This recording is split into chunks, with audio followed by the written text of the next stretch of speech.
Olá, boa noite. Muito obrigado pela audiência, muito obrigado pela companhia em mais uma live da Vanguarda, que hoje conversa com ele, que emana muita sabedoria por meio da sua arte em quase 50 anos de carreira. Eu estou falando de Ney Matogrosso. Muito obrigado por ter aceito nosso convite, por esse bate-papo na noite desta sexta-feira, Ney. Boa noite, Marcos. Satisfação tê-lo conosco. Há muito tempo, né, já estava tentando agendar esse bate-papo com você. Deu certo agora, né? Uma hora dá certo, né? Ney, no próximo dia 1º de agosto agora você completa 80 anos, né? Sim, Eu, sim. é uma vitalidade invejável. Eu gostaria de perguntar para você qual que é o segredo, né, de uma forma física invejável, uma saúde, né, exemplar. Olha, Marcos, eu tenho uma coisa que sempre eu fiz. Sempre comi Uhum. muito pouco. Sempre comi muito pouco. Quando eu fiz 50 anos, eu comecei a fazer musculação. Né? Que Aham. antes eu achava que ginástica era coisa de americano, sabe? Então eu comecei a fazer com 50 anos e nunca mais parei. Mas eu não faço para ficar fortão, eu faço para manter Saúde mesmo, né? um tônus muscular mesmo, né? Uhum.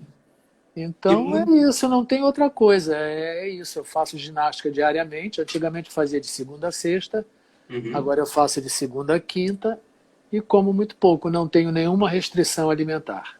Como de Dorme tudo. bem, né? Tem uma boa. Dormir Olha, bem eu também é estou dormindo essencial. muito pouco. Desde que eu comecei a gravar o disco, eu fiquei desvirtuado, né? Ah, sim. Então toda vez que eu começo a trabalhar, eu fico com o sono meio perturbado. É, correria, né? Aquela correria É, constante, muita ansiedade, né? E acaba é, atrapalhando, né? é. Ô, Ney, a arte, né, começou a fazer parte da sua vida desde criança, desde pequenininho, né? Sim, Você começou, né, na carreira, né, como cantor, sob a influência, digamos assim, por meio do teatro. Você sonhava em ser um ator, né? sim. Conta pra gente como é que isso tudo começou. Olha, engraçado, quando eu era criança eu cantei. Eu tinha um parque de diversões perto da casa que eu morava, que tinha um programa infantil de calouro e eu de vez em quando ia lá e cantava, né? Mas eu não achava que eu queria ser cantor. Eu imaginava que eu seria ator, né?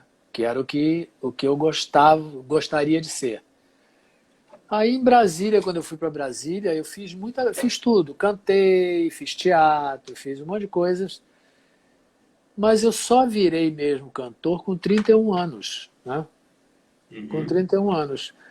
Antes disso eu fiz teatro e por acaso, que não existe, né? Eu fiz só peças que eram musicais onde eu tinha que cantar, dançar, tinha que me caracterizar em uma delas, eu tinha que sair 3 vezes de cena e voltar como personagens diferentes. Isso para mim foi o meu treino para chegar nos Secos e Molhados e fazer aquilo que eu fiz, né? Perfeito. A maquiagem, né? Essas roupas extravagantes, tudo isso Hum. começou lá em 1971, desde a época de Secos e Molhados, né? Não, 73. 73, na década de 70, né? 73, 72 nós fizemos a primeira apresentação, ninguém não tínhamos disco, nem nada ainda, né? Uhum. Mas já foi um buchicho. No primeiro dia já foi um buchicho e estávamos no Teatro Ruth Escobar, lá em São Paulo. Eu fazia uma peça lá, chamada A Viagem, que era uma adaptação dos Lusíadas. E aí eu convidei, tinha assim, no primeiro andar, era um prédio de 3 andares para baixo, assim. No primeiro andar tinha um lugar chamado Casa de Badalação e Tédio, que era um lugar que tinha jogos e as pessoas iam lá, de vez em quando alguém subia no palco, que tinha um palquinho mínimo, que alguém dizia um poema ou fazia qualquer coisa assim, né? Uhum. E aí o produtor do teatro, né, da Ruth Escobar, sabia que eu cantava, que eu estava ensaiando com uma banda, perguntou se, eu não queria, se a gente não queria fazer uma apresentação lá, nesse lugar, na Casa de Badalação e Tédio. Aí fomos e fizemos. Fizemos. Já no dia seguinte, a gente já tinha convite para ir num jornal dar entrevista, né? E aí fizemos 3 dias e depois foi tanto sucesso que nós tivemos que voltar e ficar mais 3 dias no final do ano, né? Aí já nessa segunda vez que nós fizemos, já era assim de porta aberta, porque a multidão ficava querendo forçar a porta, né? Foi muito louca essa história com Secos e Molhados, porque foi instantâneo, sabe? E essa característica. E isso sem ter nada, sem ter disco, sem ter nada. E a maquiagem, na verdade, a gente não pode tem que se lembrar que eu tinha 31 anos já. Uhum. E eu ouvia dizer que artista não podia andar na rua. Que não podia andar na rua, né? Sim. Como é que eu, aos 31 anos, eu ia abrir mão disso, né? Eu andava muito pela liberdade, sabe? Aí eu via muita foto do Teatro Kabuki e aquilo me inspirou, né? Não fiz exatamente o que eles fazem, porque o deles é muito colorido. Eu fazia só preto, branco, preto. Mas para me defender disso, né? Uhum. E durou bastante tempo. Durou um ano. Hoje em dia, digamos assim, aceita-se mais, né, esses adereços, né, essas maquiagens, mas tudo começou naquela década de 70, né? Como é que era a receptividade do público com toda essa extravagância? Não era difícil, era bem difícil, não era fácil, né? Olha, pouquíssimas vezes eu vi uma reação contrária na plateia. Uhum. Mas em clubes, aqueles clubes granfinos de São Paulo, né? Ali algumas vezes eu tive que dar uma encarada, né? Entendi. Mas de uma maneira geral, nunca. De uma maneira geral, era assim uma... Eu imagino, bom, a gente vivia o auge de uma ditadura, né? Exatamente. 1973, era o auge de uma ditadura. Então eu entendi naquele momento que a gente estava provocando uma abertura para alguma coisa no comportamento, né? E que talvez as pessoas sentissem necessidade, né, disso, né? Mas Virou uma marca eu sempre disse né, nas entrevistas, eu sempre falei, olha, não se satisfaçam com a minha maneira, né? Eu estou exercitando a minha liberdade, exercitem a de vocês, né? Cada um exercitando a sua. Claro, Exato. claro. Mas virou uma característica tão marcante, tão bacana. Eu mesmo já ouvi pessoas falando assim, que já foi em shows, né, seu, e que não teve muitos acessórios, muitos adereços, e sentiram falta, né, até desses adereços do Ney Matogrosso. É uma marca registrada sua já, né? Mas não significa que eu deva ficar escravo disso, né? Sim. Isso eu coloco quando eu tenho um repertório que é mais, né, mais adequado, né? Agora, eu não podia fazer cartola fantasiado, né? Tudo tem um momento certo. Tem alguns shows que eu tenho que fazer uma roupa que não é uma fantasia, né? Que também não é uma roupa de ninguém andar na rua, mas é uma roupa, né? Perfeito.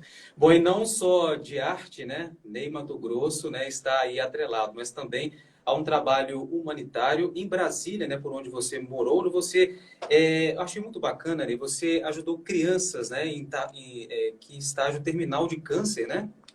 De várias doenças. Eu trabalhava nesse hospital, né? Uhum. Eu trabalhava nesse hospital e fazia outra coisa. Eu fui trabalhar lá fazendo lâminas de biópsia.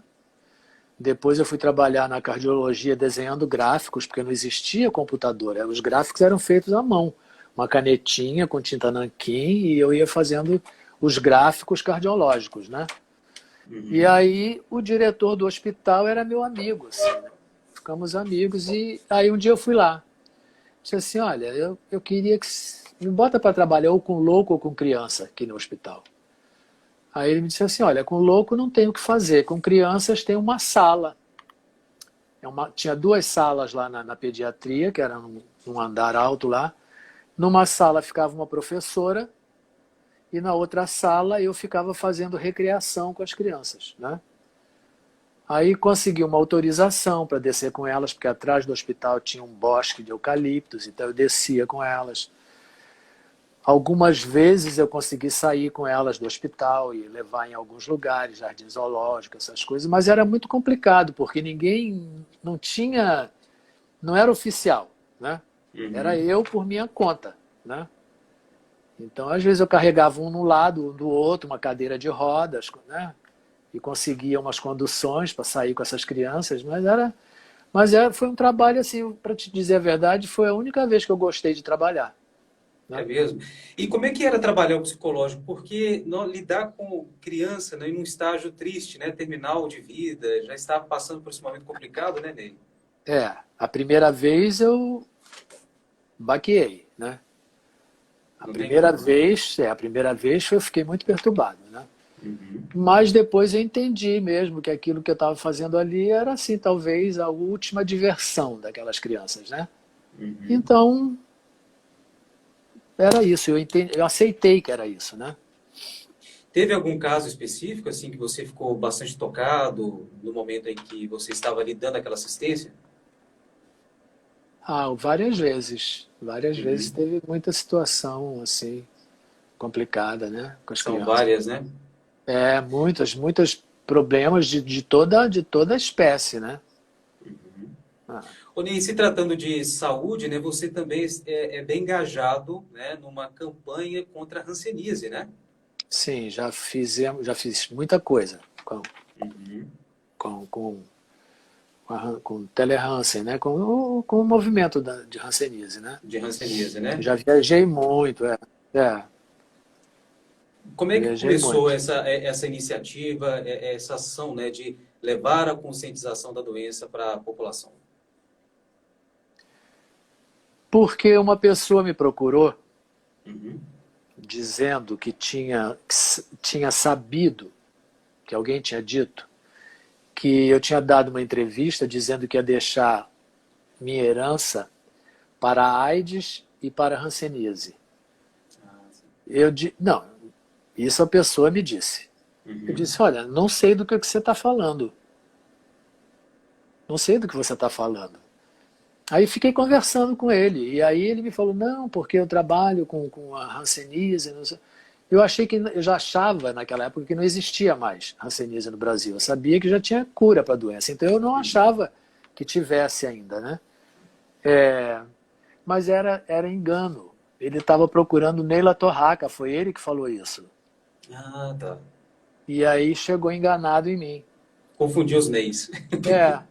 Mas me confunde até na rua. Me chamam de Neila De Torraca. Neila Torraca. É. E aí pronto, aí eu me aproximei e eu fiquei alguns anos assim fazendo. Primeiro fomos ao ministro da Saúde em Brasília, né? Uhum. Chegamos lá, eu fui falar com o ministro né, que precisávamos fazer uma campanha de esclarecimento se a doença tinha cura, né? Se tinha tratamento, as pessoas não sabiam disso. Eu me acho uma pessoa razoavelmente bem informada e eu achava que não existia mais a doença aqui, né? E descobri que nós éramos, naquele momento, a medalha de ouro, sabe? A medalha de ouro na hanseníase, sabe? Primeiro lugar no mundo em hanseníase, na época, né? Ainda hoje não deve estar muito longe disso não, porque realmente nenhum ministro da saúde se interessou realmente por esse Com a assunto. causa, né?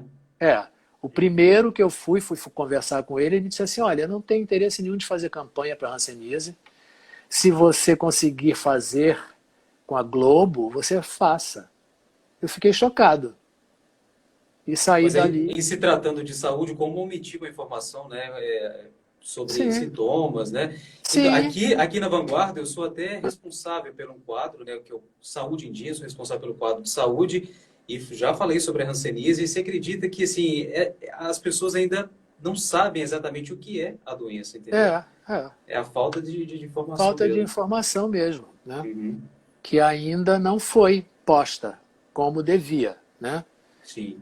Mas aí também, meu filho, quem vai carregar isso é quem nega uma ajuda dessa, né? É, é triste isso, né? É, Mas pois, a gente, graças a Deus, temos aí as redes sociais, a gente faz a nossa parte, né? Divulgando, pois, difundindo. é. Você que nos acompanha aqui, essa entrevista, é bom aprofundar, né, sobre a hanseníase, não deixar que a doença vai se Porque é uma alastrando. doença que tem cura. Se Olha ela só. for, a- se ela for, Uhum. a- se ela for descoberta rapidamente, ela tem cura. Tem remédio de graça no SUS, né? Tá vendo? Como é que essa informação não está maciçamente difundida no Brasil, né? E o Pois é. sintoma, o sinal, é uma mancha vermelha, seja em qualquer Uhum. parte do corpo, com uma beirada esbranquiçada. Isso pode ser hanseníase. Não dói, não coça, não tem, né? Não tem sintoma nenhum além da mancha. A mancha com a beira esbranquiçada. E isso pode ser hanseníase. E graças a Deus tem cura, né? Medicamento para isso. Tem cura, tem remédio de graça no SUS, né? Perfeito. Ou pelo menos tinha, né? Não sei agora. Bom, iniciamos aqui o nosso bate-papo. Você já até adiantou para a gente aqui. Tem disco novo, né? Lançamento aí vindo em breve, né? Tem como você adiantar para a gente aí sobre esse novo projeto? Olha, eu resolvi fazer um disco, né? No meio dessa Uhum. da loucura toda. Pandemia. Sim. Já que eu não estava trabalhando, né? Eu parei em março do ano passado, né? Em abril do ano passado eu parei, em abril de 2019 e 2020. E aí, como não estava podendo viajar, eu pensei assim, bom, vou fazer um disco. Uhum. E tô no estúdio fazendo, né? Mas não é para se transformar num show, porque são 12 músicas apenas, né? Ah, É sim. um disco de estúdio, coisa que fazia muito tempo que eu não fazia, né? Uhum. Então tem assim, E, música de muita gente, sabe? Tem música de muita gente mesmo. São 12 músicas, cada uma de um compositor. sim, bacana. É. E já estão disponíveis aí nos Não, não está streams? Não, pronto, não. não está pronto ainda. Você Não está está pronto. tá em estúdio ainda. Estou em estúdio Uhum. ainda. E outra novidade também, até inclusive essa semana, né? Foi lançada aí a biografia de Ney Matogrosso, né? Ainda não. Ainda não? Não. Eu estava lendo até hoje à tarde que seria no dia 23 agora, né? O lançamento De julho. da biografia. De De julho, julho, né? de julho. Uhum. De E julho. como é que Sai. está esse trabalho? E como é que está esse trabalho aí que está prestes a sair do forno? Olha, isso aí eu não tenho nada a ver com isso, né? Sim. Na Eu verdade, foi até sou. um presente, né, que você ganhou, né? Porque aí também fizeram tudo em função do meu aniversário. Vai o disco, o livro vai ser Isso. lançado, né? E Uhum. aí também eu vou aproveitar nesse dia, eu vou lançar 4 músicas que eu estou gravando para o disco e no final do ano eu lanço o CD com as 12 músicas, né? Perfeito. Olhei particularmente uma música que eu gosto muito sua, até minha mãe também é apaixonada com a música é Poema. E eu queria saber como que foi a composição dessa música. É maravilhosa, né? Diga-se de passagem. É, é. Bom, essa letra o Cazuza fez para a avó dele quando ele tinha 17 anos, Uhum. né? Aí, tudo bem, Cazuza ainda não era, né, compositor, né? Era um garoto, né? Era um garoto. E ele escreveu isso para a avó dele. E Olha, aí, depois que o Cazuza morreu, a avó continuou viva, né? E aí, depois que ela morreu, encontraram num livro que ela tinha na cabeceira dela aquilo escrito, né? E aí a Lucinha me telefonou, disse assim, Ney, acharam uma coisa, um poema que o Cazuza escreveu para a avó dele, ele escreveu para ela. Aí ela me mostrou e eu disse, Lucinha, isso tem que ter música, tem que ter música, né? Aí pensamos imediatamente no Frejá, né? E o Frejá musicou. E olha, é uma das músicas que as pessoas mais conhecem do meu repertório, né? Porque só eu gravei ela, né? nossa, ela é maravilhosa mesmo. Ah, Maravilhosa. é. Não, E e sabe o que eu fico mais impressionado? Como é que Cazuza, com 17 anos, tinha aquela profundidade, né? como, né? Como se É, explica isso? pois é. Bom, e já que você, né, tocou no Cazuza, né? Cazuza foi o seu grande amor, Ney? Não vou te dizer que foi o grande, foi um dos grandes. Um dos grandes. É. Uhum. É. É igual eu sempre falo, né? Quem parte, né? Quando a gente tem, né, um amor por aquela pessoa que já não está mais entre a gente, vive, né? Vive no coração. Eu acredito que eu... Isso essa separação não faz isso acabar, né? Uhum. Não faz isso acabar. Bom, e falando de... Você pensa na pessoa, você está com ela, né? Você É, pensa numa pessoa que morreu, ela está próxima, né? ainda continua viva, né? É, E isso aí é o amor que impulsiona isso, né? é. Essa energia, né? O amor tem esse Falando, poder. tem esse poder. É. Falando de Cazuza e também pegando um pouco aí sobre o amor que a gente está fazendo, antes de finalizar aí com o nosso bate-papo, infelizmente o nosso tempo é curtíssimo, mas eu queria que você, o que significa o amor para você e o que você poderia passar isso aqui para o nosso ouvinte, para o nosso seguidor, o amor, principalmente nesse período complicado que a gente está passando. Olha, o amor é o que move, né? O amor é o que mantém coeso, né? O amor é o catalisador de tudo de bom, né? Quer dizer, se bem que também é que a gente confunde amor com paixão, né? A paixão é estranha, o amor não. Diferente. O amor é diferente, né? A paixão é que provoca equívocos, né? Exato.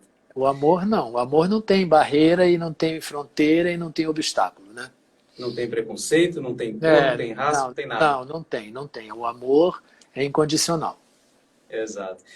Ney, muito obrigado. Quero agradecê-lo do fundo do meu coração por recebê-lo aqui na live da Vanguarda e confesso que era um dos entrevistados que estava ali na lista, doido para entrevistar, né? Eu amo fazer esse tete-a-tete aqui e você era uma das pessoas que eu aguardava aqui na live da Vanguarda e muito obrigado por ter cedido aí, né, esse espaço nessa semana complicada de correria, gravando o disco, né? E você gentilmente está aqui conosco conversando nesta noite. Tá bom. Muito obrigado. Eu que agradeço, Marcos. Que Deus abençoe os projetos, né? E do disco que está vindo aí, a biografia, e que a gente vai acompanhar aí esses trabalhos aí que serão lançados em breve. Tá certo. Um abraço.